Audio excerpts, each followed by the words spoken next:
शासन में आए और बिना, हमने तो एक नारा दिया, जनता को न्याय जनता की भाषा में। जिसको मृत्युदंड होता है उसका बयान अंग्रेजी में लिखा होता है और मृत्युदंड तक हो जाता है, वो उसे अंग्रेजी समझता भी नहीं। तो ऐसी स्थिति में हमारे देश में जो न्याय की व्यवस्था है वो भी, उस न्याय की व्यवस्था को लेकर के भी, उस पर भी तमाम सारे सवाल लगातार उठते रहे हैं। तो न्याय अपनी भाषा में, संवाद अपनी भाषा में, सम्मान अपनी भाषा से, संस्कृति अपनी भाषा से, पहचान अपनी भाषा से। इसलिए अपनी भाषाएं बचाना। और इसके साथ एक और बड़ी बात ये कि भाषाओं का बचना केवल भाषाओं का बचना नहीं है, भाषाओं का बचना आर्थिक समृद्धि का परिचायक भी है। 1910 में हमारे 9 पैसे के बराबर $1 था। 1925 में हमारे 10 पैसे के बराबर $1 था, अर्थात ₹1 में $10 आते थे। और 1947 में ₹4.17 का $1 था। और जब 1984 में मैं पहली बार अमेरिका गया तो ₹8 के आसपास डॉलर था, और अभी 2020 में ₹77 के बराबर डॉलर आ गया।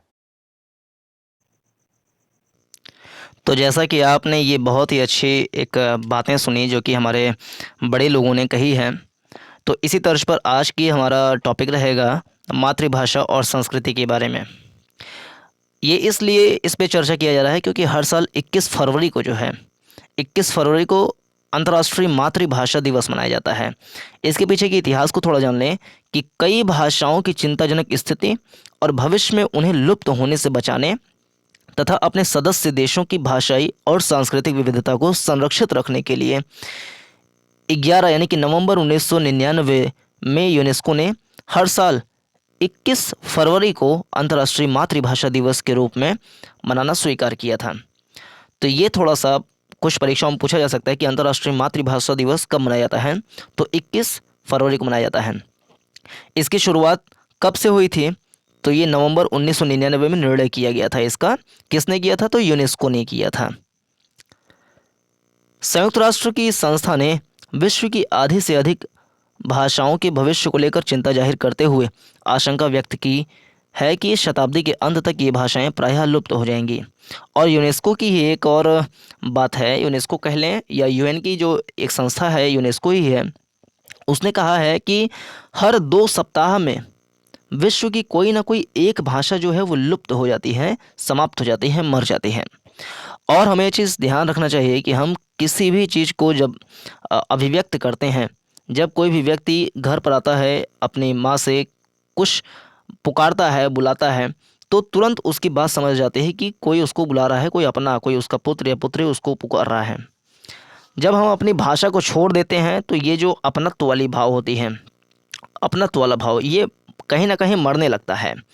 यदि आप गांव में रहते हैं और आपके यहाँ पर अवधी बोली जाती है, भोजपुरी बोली जाती है, आप 4 महीने जा कर के शहर में रह लिए, शहर में रहने के बाद फिर गांव में आए और अपने घर वाले जो है अंग्रेजी झाड़ने लगे, तो अंग्रेजी झाड़ने से क्या है, अपनत्व वाला भाव धीरे धीरे समाप्त हो जाता है।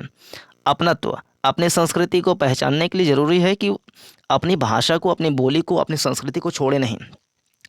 जैसे एक मैं अपना एग्जाम्पल देना चाहूँगा कि गाज़ियाबाद में एक व्यक्ति एक दिन आया मेरे पास और कुछ बातें करने लगा, तो मैं उससे कहा कि आप इसके बारे में जानते हैं, कोई एक शब्द था जो कि गवई भाषा का शब्द होता है, हमारे यहाँ पर बोला जाता है पूर्वी उत्तर प्रदेश में, और वो भी पूर्वी उत्तर प्रदेश का रहने वाला था।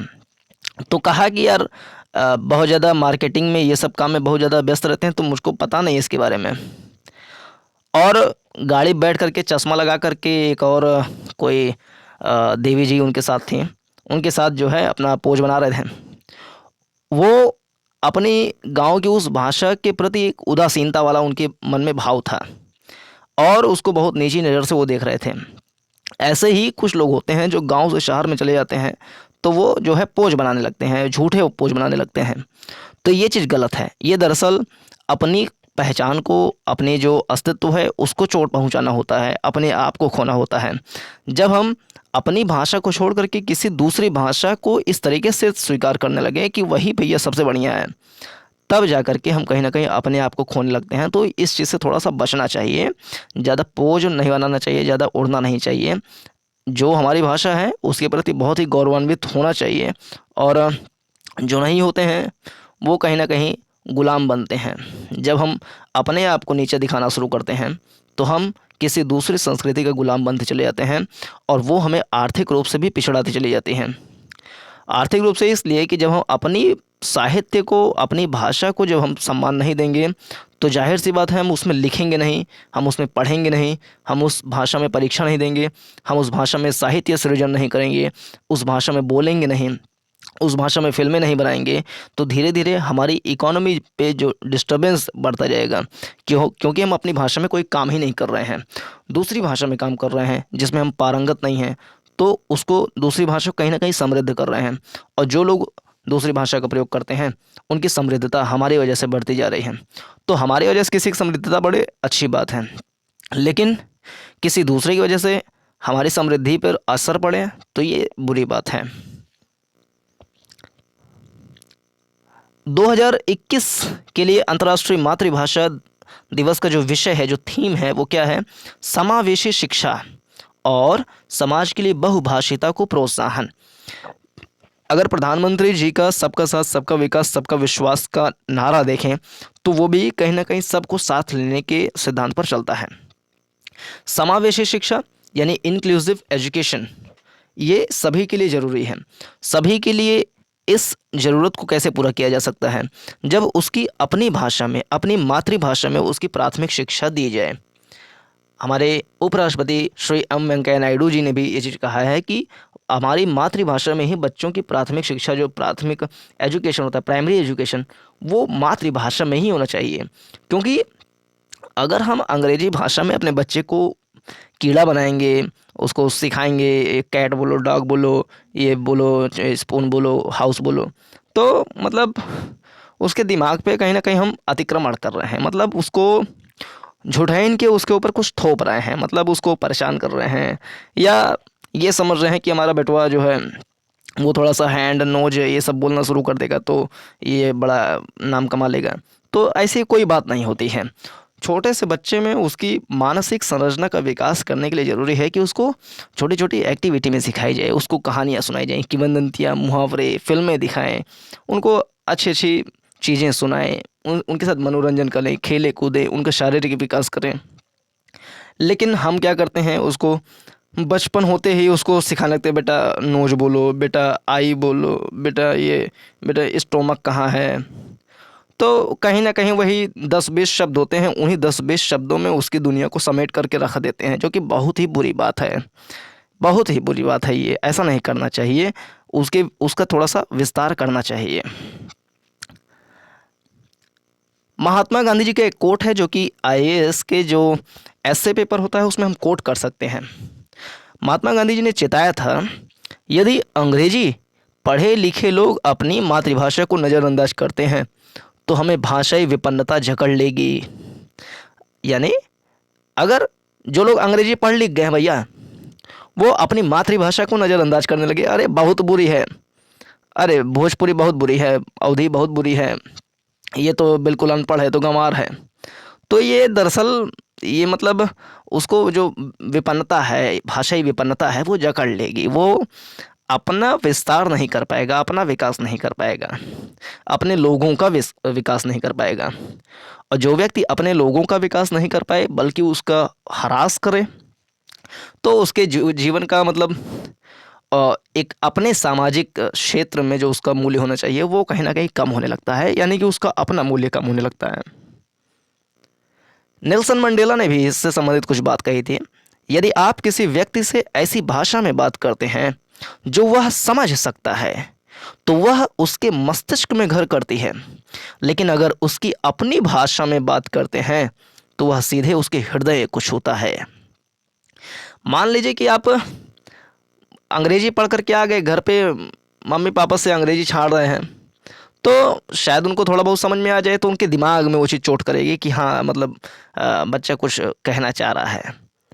लेकिन अगर आप अपनी भाषा में जो आपकी अपनी मातृभाषा है उसमें अगर आप अभिव्यक्ति करते हैं तो माँ के हृदय में वो चीज़ घर कर जाती है, किसी के भी हृदय में घर कर जाती है। ये बड़ी तुच्छी बात है भैया, बहुत तुच्छ बात है कि हम अपनी भाषा को नीचा दिखाने का प्रयास करते हैं, अंग्रेजी बोल बोल करके पोज बनाने का प्रयास करते हैं। बहुत ही तुच्छ आदत है, बहुत ही गलत गंदी आदत है। एम वेंकैया नायडू जी ने भी इससे संबंधित कुछ बात कही है। उन्होंने अभिभावकों और शिक्षकों को कुछ बताने का प्रयास किया। भैया समझिए, ध्यान से देखिएगा। अभिभावकों, और ये मैं नहीं कह रहा हूँ, ये एम वेंकैया नायडू जी कह रहे हैं, जो कि हमारे देश के माननीय उपराष्ट्रपति जी हैं।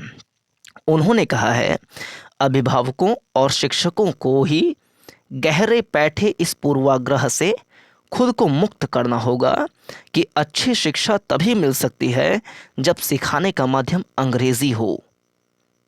यानी हमारे शिक्षकों को, टीचर्स को, और हमारे अभिभावकों को, जो गार्जियंस हैं, पेरेंट्स हैं, उनके अंदर में बहुत बड़ा परसेप्शन, ये चीज़ बैठ गया, प्रीजुडिस बैठ गई है कि अच्छी शिक्षा तो तभी मिल सकती है जब भैया पढ़ाने का माध्यम अंग्रेजी होगा।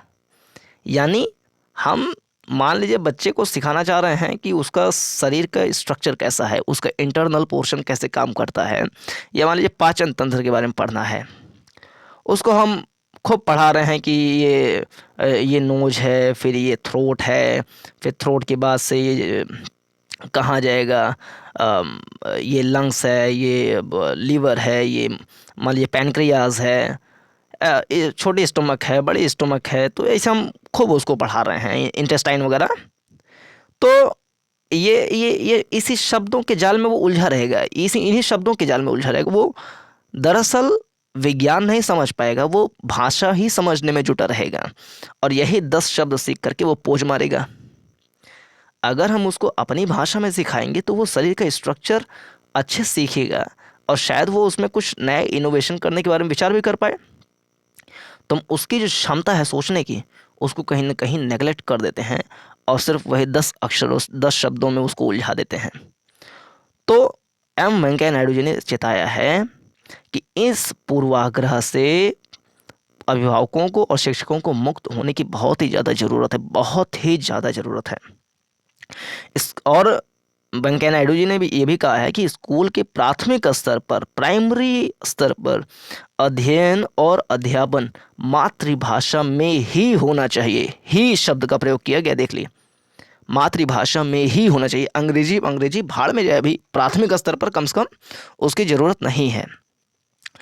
हालांकि आज के ग्लोबलाइजेशन के दौर में, वैश्वीकरण के दौर में, ये चीज़ बहुत ज़्यादा इम्पोर्टेंट तो है कि हम अपनी मातृभाषा, अपनी राष्ट्रीय भाषा के अलावा एक अंतर्राष्ट्रीय भाषा पर भी हमारी पकड़ हो।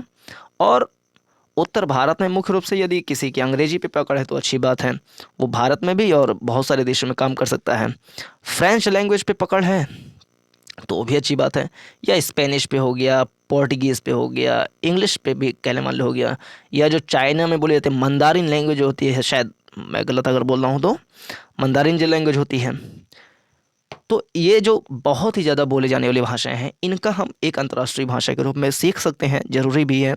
कहीं प्रशासनिक क्षेत्र में जाते हैं, मान लीजिए IFS, इंडियन फॉरेन सर्विसेज में जाते हैं, तो विदेशों में जाकर के एक भाषा सीखनी ही पड़ती है, ट्रेनिंग होती है। तो अगर हम किसी एक भाषा पे कमांड अपना बढ़ाना शुरू कर दें तो ये अच्छी बात है। लेकिन कहें कि मातृभाषा, राष्ट्रभाषा को छोड़ करके, नज़रअंदाज करके अंग्रेजी को ही अपनी सब कुछ मान लें, तो ये अच्छी बात नहीं मानी जा सकती है। जनगणना कई प्रकार की होती हैं, उसी से में से एक जनगणना होती है भाषाई जनगणना, यानी कि लिंग्विस्टिक सेंसस होती है। और 2011 में शायद इसका हुआ था, तो इसका परिणाम जो है 2018 में प्रकाशित हुआ था। इसमें कुछ अच्छे तथ्य हैं जिसको याद किया जा सकता है कि भारत में 19,500 भाषाएं और बोलियां हैं। ध्यान रखना है, भारत में 19,500 भाषाएं नहीं हैं, भाषाएं और बोलियां हैं, दोनों मिला करके। इनमें से 121 ऐसी भाषाएं हैं जिन्हें देश में 10,000 से या उससे अधिक लोग बोलते हैं, और 196, लगभग 200 भारतीय भाषाएं लगभग लुप्त प्राय की स्थिति में हैं, जिनके संरक्षण और संवर्धन की तत्काल जरूरत है।